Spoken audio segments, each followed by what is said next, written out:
भील जनजाति की भौगोलिक विशेषताओं और स्थिति के बारे में बताऊंगा। जैसा कि आपको याद होगा कि पिछले वीडियो में मैंने आपको भारत की प्रमुख जनजातियों के बारे में बताया था कि कौन से राज्य में कौन सी जनजाति प्रमुख मानी जाती है और किससे डायरेक्टली प्रश्न बनते हैं। अब आज मैं बात करने वाला हूँ स्पेशली भील जनजाति के बारे में। दोस्तों, भील जनजाति उन जनजातियों में से एक है जिसमें से डायरेक्टली ऑब्जेक्टिव बनते हैं, डायरेक्टली प्रश्न बनते हैं, जिनका जवाब देके आप आसानी से मार्क्स पा सकते हो। तो आज हम उन सभी प्रश्नों से जुड़ी हुई जानकारी को आसान भाषा में समझेंगे और उसे याद करने की कोशिश करेंगे। तो हम ज्यादा देर न करते हुए शुरू करते हैं। दोस्तों, भील भारत तथा पाकिस्तान में निवास करने वाली एक प्रमुख जाति एवं जनजाति का नाम है। मतलब कुछ जगहों पे इसे जाति माना जाता है और कुछ एक राज्यों में इसे जनजाति का दर्जा भी दिया गया है। तो ऐसे में अलग अलग जगहों पे पूछ लिया जाता है, कहीं जाति के रूप में देखा जाता है, कहीं जनजाति के रूप में देखा जाता है। भील जनजाति भारत के सर्वाधिक विस्तृत क्षेत्र में फैली हुई है, यानी कि एक लंबे क्षेत्र के अंदर ये जनजाति फैली हुई है और साथ ही विश्व के जो प्राचीनतम जन समूह है उसमें से एक माना जाता है भील को। भीलों की गणना पुरातन काल में राजवंशों में की जाती थी, जो वेहिल वंश के नाम से प्रसिद्ध था। इसका नाम याद रख लो, वेहिल वंश। आप अगर ये तस्वीर देखोगे तो आपको पता चलेगा कि इस व्यक्ति के हाथ में एक धनुष है। इस वजह से इसको भारत का बहादुर धनुष पुरुष भी कहा जाता है। यानी कि भीलों का एक नाम और है भारत का बहादुर धनुष पुरुष। पूछ लिया जाता है तो आपको याद रखना है ये चीज। ये जो वेहिल वंश है इसका शासन मुख्यतः पहाड़ी इलाकों में रहा है, जंगलों में रहा है। मैं आपको बता दूं कि जो हिमाचल प्रदेश है हमारा, उसका नाम भी एक भील राजा के नाम पे पड़ा है जिसका नाम था हिमाचल, राजा हिमाचल। उन्हीं के नाम के आधार पर हिमाचल प्रदेश का नाम रखा गया है। तो भारत पाकिस्तान के जो पहाड़ी और जंगल के क्षेत्र हैं वहाँ पर भीलों का शासन काफी लंबे समय तक रहा है और यहीं के वो मूल निवासी माने जाते हैं। अब हम एक एक करके भीलों की भौगोलिक विशेषताओं के बारे में बात करते हैं। शुरुआत करेंगे हम प्राकृतिक स्थिति के साथ। तो देखो, भील समाज मुख्यतः पहाड़ी और जंगलों से घिरे इलाकों में रहता आया है। गुजरात, मध्य प्रदेश, छत्तीसगढ़, महाराष्ट्र और राजस्थान के जो भी पर्वत और पठारी क्षेत्र हैं और जंगल हैं, इनमें भील बसा करते थे और इन्हीं क्षेत्रों के अंदर इसे एक जनजाति के रूप में पहचान दी गई है। याद रखिए, गुजरात, मध्य प्रदेश, छत्तीसगढ़, महाराष्ट्र व राजस्थान के इलाकों में भीलों को जनजाति का दर्जा दिया गया है। इसी के साथ उत्तर पूर्व के त्रिपुरा और पाकिस्तान के सिंध के थारा परकर जिले में भी भील रहते हैं। याद रखिए, एक तो त्रिपुरा और पाकिस्तान के सिंध में थारा परकर नाम का एक जिला है, वहाँ पे भी भील पाए जाते हैं। अब यहाँ पर सिंध की बात निकली है तो आपको पता है कि यहाँ पे सिंधु घाटी सभ्यता बसा करती थी। तो मैं आपको बता दूं कि इस जगह की शोध के दौरान वहाँ पे कई सारे सबूत मिले हैं भगवान शिव और नाग पूजा करने के। इसी के साथ साथ यहाँ पे बैल, मछली, गरुड़ और प्रकृति की पूजा के प्रमाण भी मिले हैं। तो इस आधार पर शोधकर्ताओं के अनुसार सिंधु घाटी सभ्यता के जो लोग थे वो भील प्रजाति के ही थे। यहाँ मैं आपको एक चीज क्लियर कर दूं कि जो भील शब्द है वो एक विस्तृत शब्द है, यानी कि उसके अंदर बहुत से लोग आते हैं, जैसे कि निषाद, शबर, किरात, पुलिंद, यक्ष, नाग और कोल। ये सारी की सारी जितनी भी जनजातियां हैं ये सब भीलों के अंदर ही गिनी जाती है।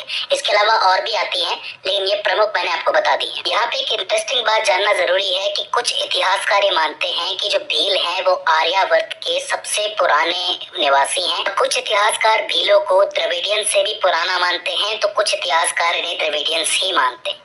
तो इसका अर्थ ये होता है कि सबसे मूल निवासी जो है वो भील ही कहलाएंगे यहाँ के। अब हम बात करते हैं बस्ती के क्षेत्रों के बारे में, मतलब कहाँ कहाँ इनकी बस्तियां सबसे ज्यादा है या फिर कहाँ कहाँ सबसे ज्यादा बसते हैं भारत के अंदर। तो देखो, राजस्थान के उदयपुर, डूंगरपुर, बांसवाड़ा, चित्तौड़गढ़ और भीलवाड़ा जिले के अंदर भील पाए जाते हैं। भीलवाड़ा का नाम तो हालांकि भील से ही निकला है। तो ये वो प्रमुख जिले हैं राजस्थान के जहाँ पे भील पाए जाते हैं। इसके अलावा गुजरात के डंग, वलसाड़, नवसारी, तापी, भरूच, ये वो जिले हैं जहाँ पे भील पाए जाते हैं। मध्य प्रदेश के झाबुआ, अलीराजपुर, धार, बरवानी, खरगांव और रतलाम जिले के अंदर भील पाए जाते हैं। इसके अलावा महाराष्ट्र के नंदुरबार, धुले, नासिक और जलगांव जिले के अंदर भी भीलों की संख्या बहुत अधिक पाई जाती है। तो ये वो 4 राज्य हैं जहाँ पर भीलों की संख्या सबसे ज्यादा पाई जाती है। तो बस्ती के क्षेत्र आपको याद रह जाएंगे, एक दो बार प्रैक्टिस करोगे तो याद हो जाएंगे। अब बात करते हैं जीवन यापन के बारे में। तो देखो, भीलों के जीवन यापन करने के 3 प्रमुख तरीके हैं। सबसे पहला आता है कृषि। भील जनजाति जो है वो मुख्यतः स्थानांतरण कृषि और झूम कृषि के अंदर विश्वास रखती है। हालांकि ये एक जैसे ही है।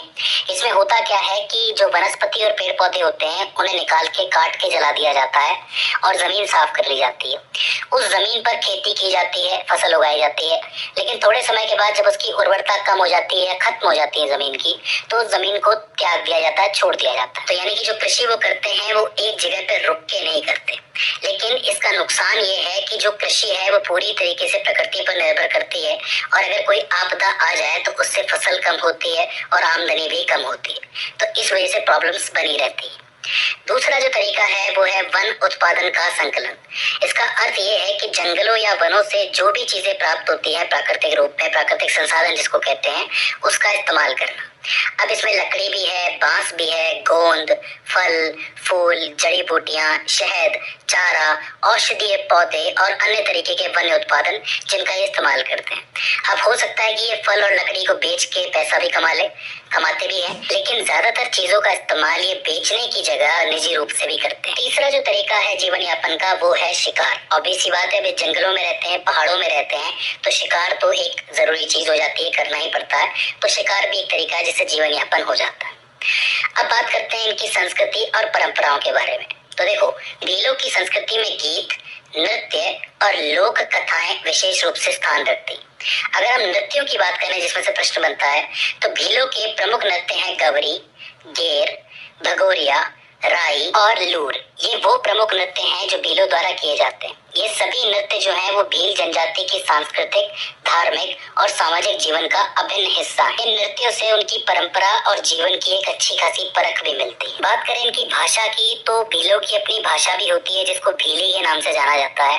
ये जो भीली है राजस्थान और गुजरात की भाषाओं का एक मिश्रण होती है, मतलब उन दोनों से मिलकर बनी होती है। इसके बाद बात करें वास्तुकला और आवास की कि अपना आवास कैसे बनाते हैं, घर कैसे बनाते हैं, तो देखो इनके मुख्यतः कच्चे मकान ही होते हैं जो बांस, लकड़ी, मिट्टी और इन चीजों से मिलके बनते हैं। इनसे ये लोग दीवारें बनाते हैं। गोबर और मिट्टी ये लोग अपनी दीवार पे लगाते हैं जिसकी मदद से ठंडक बनी रहती है। इसके अलावा जो छत होती है वो बांस से बनती है और घास फूस से बनती है, लेकिन आजकल तो टिन का इस्तेमाल करने लग गए हैं ये लोग भी, तो इससे आसानी बन जाती है। तो इस तरीके से छत बनती है।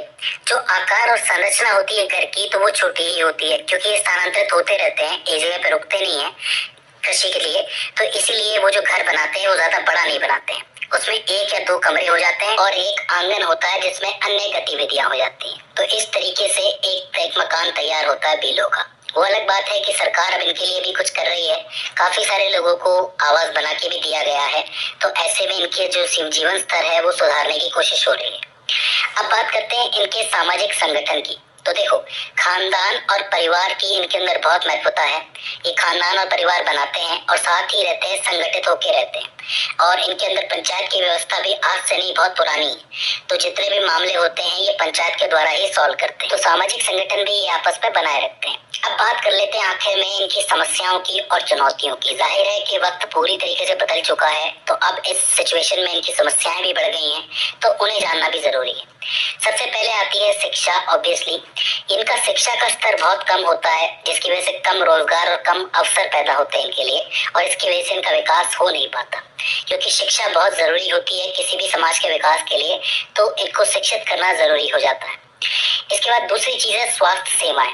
स्वास्थ्य सेवाओं की कमी की वजह से यहाँ पे दिक्कतें ज्यादा हैं। यहाँ पे स्वास्थ्य संबंधी समस्याएं ज्यादा हैं। बच्चों के अंदर कुपोषण है और संक्रामक रोग भी है।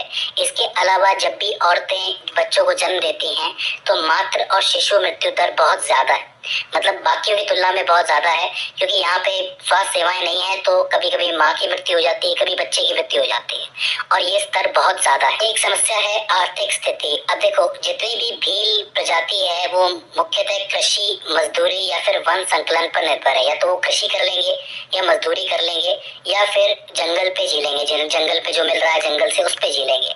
अब इस वजह से बहुत सारे ऐसे लोग हैं जो मौसमी या अस्थायी रूप से बेरोजगार रहते हैं, और उसकी वजह से इनकी आर्थिक स्थिति कभी अच्छी बन नहीं पाती। आर्थिक स्थिति अच्छी नहीं होगी तो शिक्षा कैसे मिलेगी, स्वास्थ्य कैसे मिलेगा, जाहिर सी बात है। तो ये सारी समस्याएं एक दूसरे से जुड़ी हुई हैं।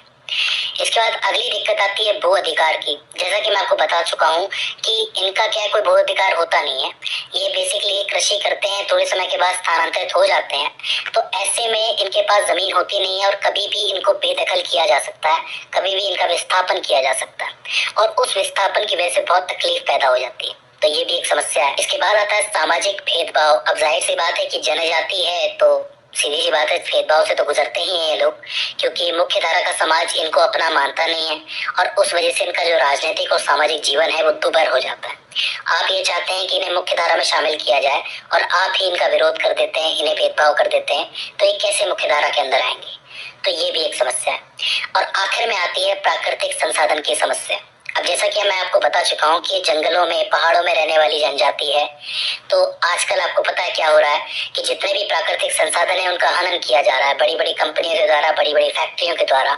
इस वजह से जंगल नष्ट किए जा रहे हैं, पहाड़ों को खोदा जा रहा है। इसकी वजह से इन पे बहुत बुरा प्रभाव पड़ रहा है। तो इस तरीके से ये जनजाति बहुत सारी समस्याओं को झेल रही है। तो दोस्तों, मुझे उम्मीद है कि आपको भील जनजाति की भौगोलिक स्थिति समझ में आई होगी।